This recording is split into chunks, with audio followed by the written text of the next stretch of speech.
আসসালামু আলাইকুম সবাইকে। আমি মিতা আছি আপনাদের সাথে। কেমন আছেন সবাই?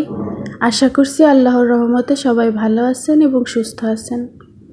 আলহামদুলিল্লাহ, আমিও আল্লাহর রহমতে বেশ ভালো আছি। এখন বাজে প্রায় 12টার মতো। তো আমি আগে ভাতটা বসিয়ে দিলাম। বাসায় কোনো সবজির বাজার ছিল না, বাজারটা করে নিয়ে আসলাম এখন আমি। আর আজকে প্রচুর পরিমাণ গরম পড়েছে। রোদ তেমন ওঠে নাই, কিন্তু এত গরম পড়েছে মানে সহ্য করার মতো না। তো বাজার করে এনে আবার তাড়াহুড়ো করে বাজারগুলো গুছাচ্ছিলাম, কারণ এখন যদি আমি বসে রেস্ট নিতে যাই না, তাহলে রান্না করতে কিন্তু দেরি হয়ে যাবে। আর আজকে আমার ছেলের স্কুল বন্ধ ছিল, তো ও তো দুপুরে খাবার খেতে চাইবে। তার জন্য আমি তাড়াতাড়ি করে আবার রান্নাটা সেরে নেব।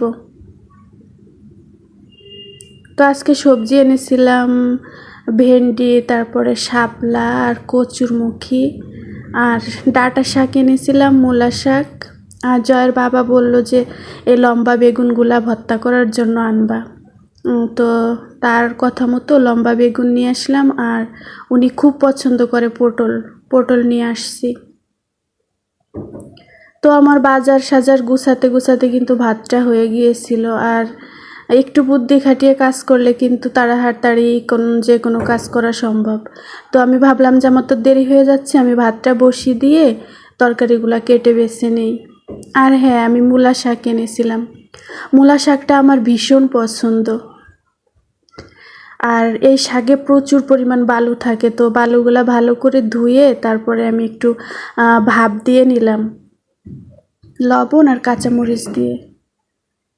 আর অন্য চুলায় আমি মাছের তরকারিটা রান্না করে নিব।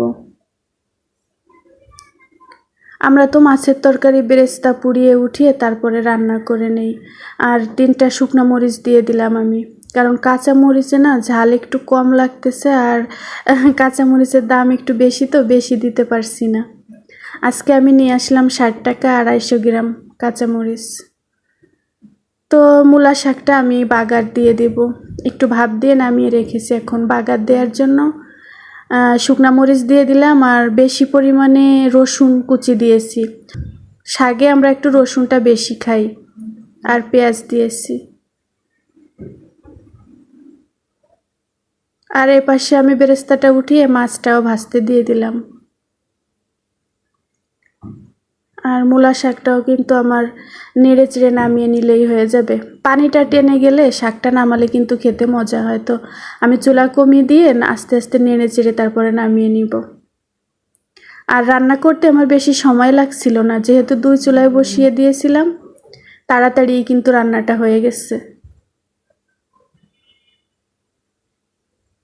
এই যে মাছটা ভেজে নিচ্ছিলাম, আর এখন মাছটায় আমি পানি দিয়ে দিলাম। পানি দিয়ে লবণ আর একটু হলুদ দিয়ে দিব। শাপলা দিয়ে আমি রুই মাছ রান্না করব। শাপলা খেতে কিন্তু আমরা ভীষণ পছন্দ করি। বিশেষ করে শাপলা দিয়ে ইলিশ মাছ খেতে কিন্তু ভীষণ মজা লাগে। আমাদের গ্রামে সবার পছন্দ ইলিশ মাছ আর শাপলা। পানিটা যখন ভালো করে ফুটে উঠেছে, তখন আমি শাপলা আর কাঁচামরিচ দিয়ে দিব।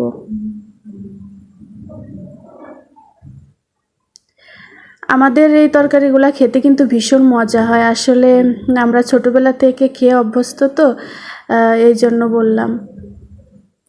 আর একটু ঢেকে দিয়েছিলাম। ঢেকে দিয়ে ভালো করে ফুটিয়ে নিয়েছি। শাপলার তরকারি রান্না করতে কিন্তু বেশি সময় লাগবে না। জানি না এ পর্যন্ত আমার সাথে কেউ আছেন কিনা। যদি থেকে থাকেন তাহলে প্লিজ ভিডিও রিলেটেড একটা কমেন্ট করে যাবেন, তাহলে আমি অনেক খুশি হব। আর পানিটা ভালো করে ফুটে উঠেছে, এখন আমি বেরেস্তা বাটা আর জিরা ধনিয়া গুঁড়া দিয়ে ভালো করে একটু নেড়ে চেড়ে ফুটিয়ে নামিয়ে নেব। এই তো আমার রান্না বান্না শেষ। মূলা শাক ভাজি, শাপলা দিয়ে রুই মাছের ঝোল, আর গত দিনের একটু তরকারি আছে। আলহামদুলিল্লাহ, আমাদের দুপুরের মেনু। আর পেয়ারা এনেছিলাম। পেয়ারাটা আপনাদের সাথে আমার দেখানো হয় নাই। আমার ছেলে ভীষণ পছন্দ করে পেয়ারা, তো রান্না করতে করতে গরম লাগছিল, আর গরমের সময় কিন্তু এই মাখামাখি ভর্তা খেতে কিন্তু ভীষণ মজা হয়। গ্রামের বাড়ি কিন্তু দুপুরবেলা হলেই এই যে সবাই মিলে যে মাখাগুলা খেতাম না, সেটা খুব মিস করি আমি, খুব ভালো লাগতো। আর এগুলা কিন্তু একা খেতে মজা লাগে না, সবাই মিলে খেলে কিন্তু ভীষণ মজা লাগে। তো অনেক কথা বলে ফেললাম, আজকে আমার ভিডিওটি এ পর্যন্তই থাক। সবাই ভালো থাকবেন, সুস্থ থাকবেন। আল্লাহ হাফেজ, আসসালাম।